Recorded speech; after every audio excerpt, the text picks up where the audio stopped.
Hello everybody and welcome back to my YouTube channel. In this video, I will be sharing with you some of my personal thoughts on a new Netflix film called Frankenstein, directed by Guillermo del Toro, starring Oscar Isaac, Jacob Elordi, Mia Goth, and Christoph Waltz. The film is an adaptation of the classic horror novel written by Mary Shelley that tells the story of a brilliant but misguided man of science who brings a dead body back to life. More accurately, he stitches together a body from different body parts and then uses electricity to generate it back to life. But then soon after, Victor Frankenstein realizes that the creature that he had brought back to life is something beyond his comprehension, which ultimately leads to his downfall. The last time Guillermo del Toro made a film, it became my personal favorite of the year. I'm of course talking about Pinocchio. So I was really looking forward to this film, and right off the bat, let me just start off by saying this is a damn good looking movie. From the production design, the costume design, the makeup work, and the camera work, everything about this movie is just beautiful to look at. And just like he did with Pinocchio, Guillermo del Toro focuses on themes of mortality and of fatherhood, more precisely the sins of the father and how they are passed down to the offspring. And the creature, played by Jacob Elordi, is symbolically the offspring of Victor Frankenstein, who is played by Oscar Isaac. And I like how the filmmaker decides that the reason why this creature is such a monstrosity is because right from the moment he was born, Victor was abusive towards him, simply because he wasn't the perfect creation that he was hoping for. And Jacob Elordi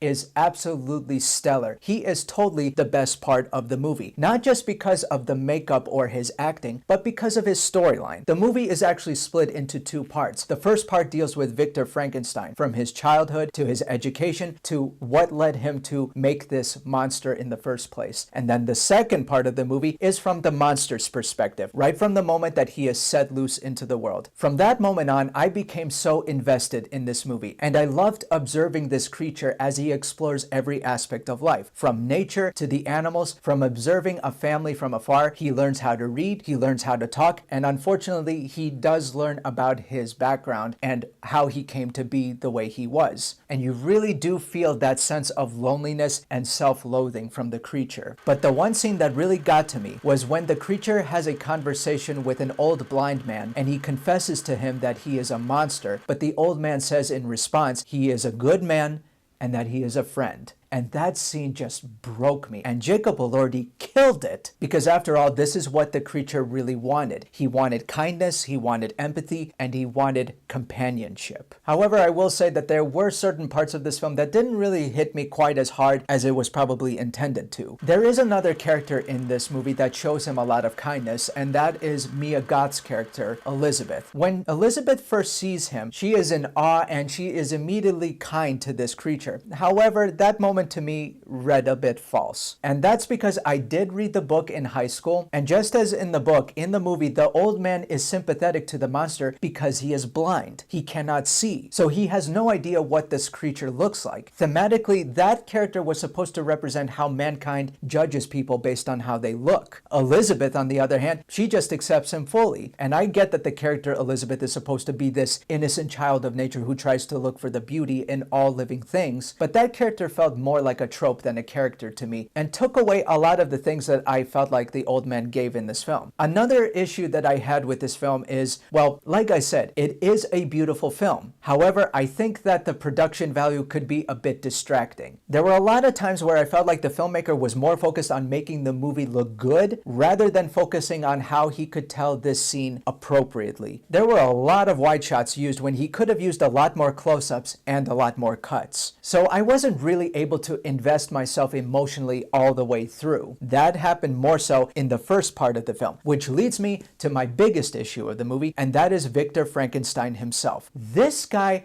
is such an unlikable character. And I know, it's not like we haven't had one of those before. I mean, take a look at Breaking Bad or Mad Men. But the thing is, this character came off to me as so unrelatable, almost to the point that he was psychopathic. There was even a moment in the film where I felt like, well, if the monster wants to kill him, be my guest. I have no sympathy for this character. Now, maybe that was Del Toro's intention. However, the character does have a redemptive arc written at the end of the movie. I'm not going to tell you what that is, but it just played out so falsely to me. Even though in the script and the book, it is written that Victor Frankenstein has a moment of clarity. He realizes the wrong that he has done, and he is sorry for it. But even though he says he's sorry, I don't buy it for a minute. I don't think this guy has a remorseful bone in his body. And Del Toro had to put that in the movie because that's what happens in the book. But from the way he changed up his character at the beginning of the movie, I felt like the ending did a disservice to him as a whole. What I think he should have done is make this character not see the light at all, like not see the error of his ways. It's almost like he was the blind one because he couldn't see what harm he was doing to others. And that to me would prove to be the bigger tragedy. But the movie is trying to stay true to the novel, and for the most part it does. However, because things were altered or changed, the movie doesn't work as well as it did in the original text. Frankenstein is definitely within the wheelhouse of Guillermo del Toro. He has definitely tackled themes of this nature before. However, I think he did it better in other movies. He hit a home run with Pinocchio. With Frankenstein, he managed to get on a few bases, but he just couldn't make it back home. So I'm gonna give Frankenstein a B+. Thank you for watching my video, ladies and gentlemen. If you like this video, be sure to subscribe to my channel, and I hope to see you again next time.